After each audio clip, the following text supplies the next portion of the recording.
Whoops. Cool. Hey guys, Pico here, and I'm joined by the Chieftain, and you are watching World of Tanks Live. So let's start out by talking about the most recent stories from this past week.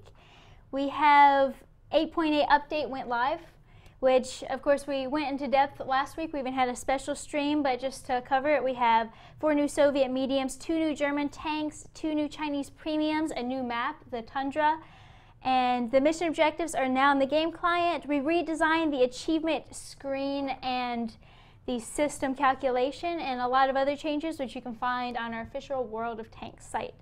We also announced the Japanese tech tree. No specific date, but that is why we are joined today by the Chieftain, who is going to go into some of the history behind Japanese tank warfare and some of the obstacles they had to overcome. So if you want to get into it, it'd be awesome. Well, their obstacle was their tank designers. Actually, I'll just go back, put in a plug because of the new medium line. If you didn't catch it yet, the Object 416 was the subject of an Inside the Hatch that we did. We went to Kubik, filmed a few tanks, and if you want to see what the inside of the Object 416 looks like, go. It's on my YouTube channel, and it's also on the official World of Tanks one. Okay, Japanese tanks. Japanese tanks have a very, very poor reputation. Deservedly so. They sucked. No offense. Well, they had a little bit of conflict because they did a lot of imports initially. They did. Right? The initial tanks were basically either British or actually the Tier 1 tank looks almost like a Renault FT. And if you look at it, it actually kind of combines with the MS1, which also looked kind of FT-like with the new suspension system. So that's where that route comes from. They went very heavily into the British design. Vickers sold a large number of vehicles to the Japanese. They licensed them or simply made their own variations. The problem that the Japanese armored community had was actually severalfold. The first one was that they were at the bottom of the pecking heap. The Navy got all the good steel and the Army was left more or less what they had available. Which makes sense, you know, being on an island and all. Well, although Themistocles said he who commands the sea has command of everything, what people in the Air Force and the Navy fail to realize is that 99.99% of the time, they exist purely to service and assist the guys on the ground, the Army. Anyway, that's a slightly different issue. Now, the Japanese got their arses handed to them in the 30s at Namkang Gol by the Russians, Soviets. This was one of the earlier demonstrations of combined arms tactics. People, oh, the Germans invented combined arms, blitzkrieg, yada, yada, yada. Well, they really learned it off the Soviets, and they gave the Japanese a very, very significant drumming in this armored combat. The Japanese did learn some of their lessons. Their doctrine for Japanese tank warfare was actually very good. They had doctrines en masse, exploitation of entire armored divisions, and so on. However, there is a flaw, and this is part of the reason that Japanese tanks never did so well, and I'm going to quote a US Army document. A comparison of Japanese doctrine with actual operations to date definitely reveals a complete failure on the part of the Japanese commanders to employ armored forces as prescribed by Japanese field service regulations. Massed armor has never been used in the offensive action.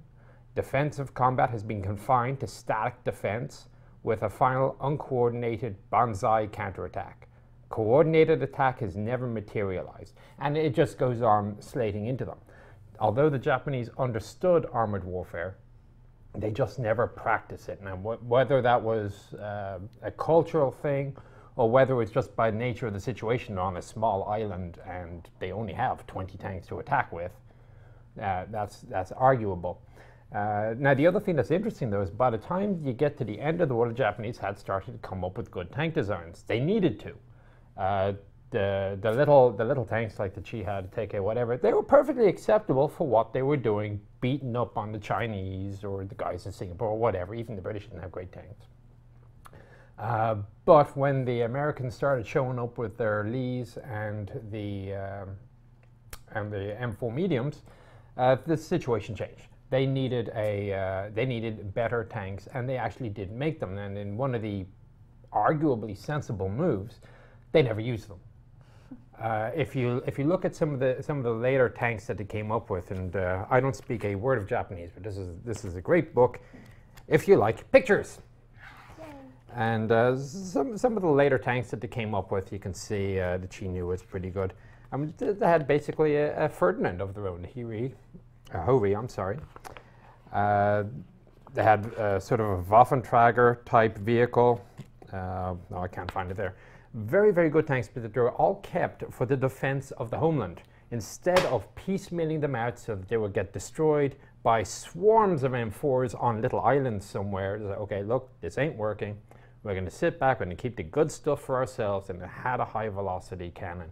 It had reasonable armor. Remember, early Japanese armor, you could shoot through it with a 50 cal. 303 Vickers. What tank? Right through the front. They're terrible, terrible armored vehicles. And eventually they finally learned, we need bigger guns, we need more armor.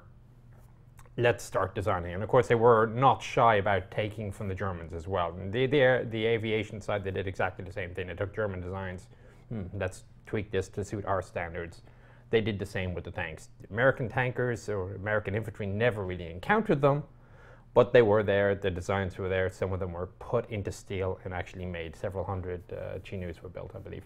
So how is this history going to affect our gameplay in the way that the tanks operate? From what I understand, they focus a lot on aggressiveness and attack, rapid fire, all going for the same target. Which at least suits the demonstrated Japanese actions. They believed that elan and aggressive action could overcome many of the limitations that they had. In the game, now one of the other advantages, of course, is that we have a tiered system. It's like, well, the Tiger would kill the M4 medium routinely, but it doesn't happen so much in the game. It's because the M4 medium is a tier 5 and the Tiger is a tier 7. We're going to have more or less the same thing here. You're not going to go up with a little Tehe or something like that against an M4A3 unless somebody's messing around with the platoons, because they're just not tiered equally. So the inherent disadvantages of the Japanese vehicles in World War II are not going to come up in the game. So then you start looking at other design features. Japanese tanks were light. You can expect thus that they will be reasonably fast, reasonably nimble. Their gun elevation systems were limited, but hey, that means that you got great gun depression. Almost all the Japanese tanks will go as far down, maybe 10 degrees, maybe more, which is really only equaled by the American vehicles. So they're going to be very using of terrain. On city maps, there probably won't be much use. But if you've got a nice flowing map like Steppes or maybe Sand River or something like that, you probably find it to be reasonably useful. Awesome. That was actually perfect information, exactly what we were looking for. So thank you so much for stopping by. Yes. We will be around. If you're watching this live on YouTube, you can check it out every Friday from 2 to 3 Pacific. If you are watching it live right now, stay tuned because just a minute. We'll be back to talk about esports, give away prizes, answer questions, and play with you guys. So stay tuned and we'll be right back.